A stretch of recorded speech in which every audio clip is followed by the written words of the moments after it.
গতকাল যে নিম্নচাপ ক্ষেত্রটি ছিল আপনার সাউথ ওয়েস্ট বে এবং অ্যাডজয়নিং ওয়েস্ট সেন্ট্রাল বেতে যারা ছিল চেন্নাই কোস্টের আশেপাশে, সেই লো প্রেশার এরিয়াটি মুভ করেছে নর্থ ইস্টওয়ার্ড ডাইরেকশানে এবং আজকে ওটি ওয়েস্ট সেন্ট্রাল এবং অ্যাডজয়নিং সাউথ বে অফ বেঙ্গলে অবস্থান করছে as a well mark low pressure area. মানে গতকাল যে লো প্রেশার এরিয়াটি ছিল তার সামান্য ইন্টেন্সিফিকেশান হয়ে সেটি ওয়েল মার্ক লো প্রেশারে পরিণত হয়েছে এবং এই ওয়েল মার্ক লো প্রেশার এরিয়াটি ফার্দার এর সম্ভাবনা হচ্ছে নর্থ ইস্ট ডাইরেকশানেই মুভ করে আগামীকাল সকালবেলাতে এই সিস্টেমটি ডিপ্রেশনে কেন্দ্রীভূত হওয়ার সম্ভাবনা আছে এবং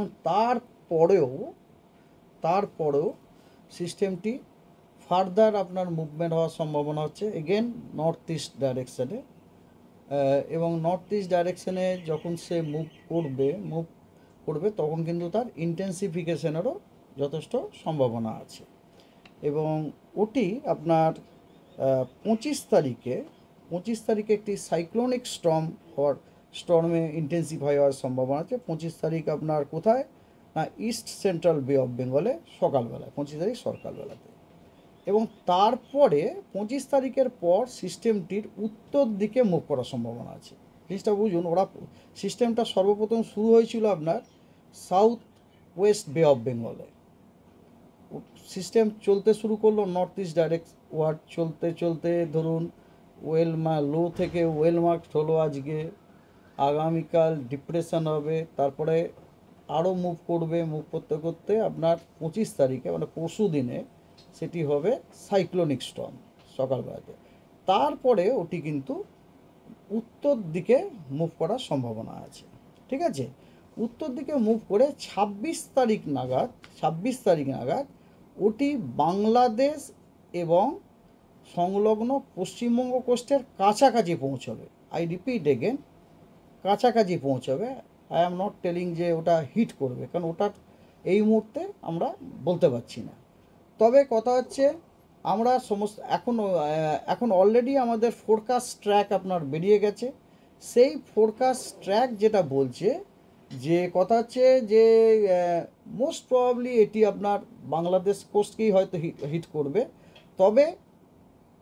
তবে কথা হচ্ছে যে এর প্রভাব কিন্তু আমাদের পশ্চিমবঙ্গ কোস্টের ওপরে যথেষ্ট পড়বে আর কি, ঠিক আছে। তো আপনাদের আমি এখন ফোরকাস্ট ট্র্যাক যেটা অফিসিয়ালি রিলিজ হয়ে গেছে সেটা সম্বন্ধে আপনাদের বলি। Just a minute.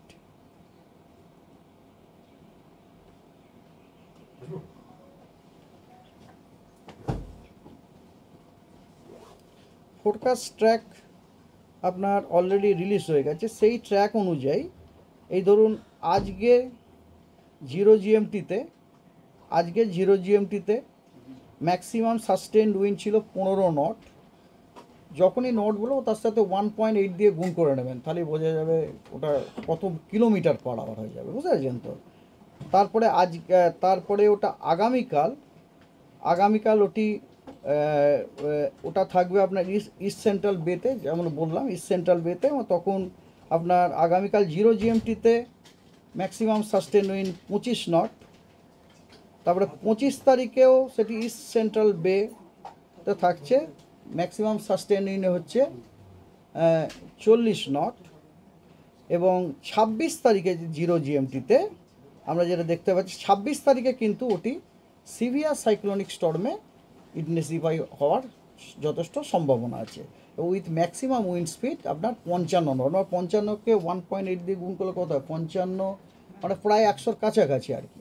প্রায় ওটা যদি 2 দিয়ে গুণ করতাম আমরা 110ই হয়ে যেত, মানে প্রায় 100-র কাছাকাছি আপনার 100 কিলোমিটার পার আওয়ারের কাছাকাছি আপনার উইন্ড স্পিড হবে। কিন্তু সেটা তখনও কিন্তু হিট করেনি, ওটা কিন্তু তখনও পর্যন্ত ওটা নর্থ ওয়েস্ট বে এবং নর্থ ইস্ট বে পাশাপাশি রয়েছে, ওটা এসে পৌঁছে গেছে আর কি। আর অবশ্য একটা তো সাইক্লোনের অনেক বড় সাইজ হয় না, তো ওটা যখন ওখানে এসে পৌঁছবে ওর এফেক্ট কিন্তু আমাদের পশ্চিমবঙ্গ কোস্ট পেতে শুরু করে দেবে। 25 তারিখ থেকে আমরা আশা করছি এই যে সিস্টেমটির এফেক্ট আমরা পশ্চিমবঙ্গ কোস্ট এবং সংলগ্ন যে বাংলাদেশ কোস্ট আছে ওটা কিন্তু পেতে শুরু করবে এবং এফেক্টটা ধীরে ধীরে বাড়বে যত ওটি নর্থের দিকে যাবে।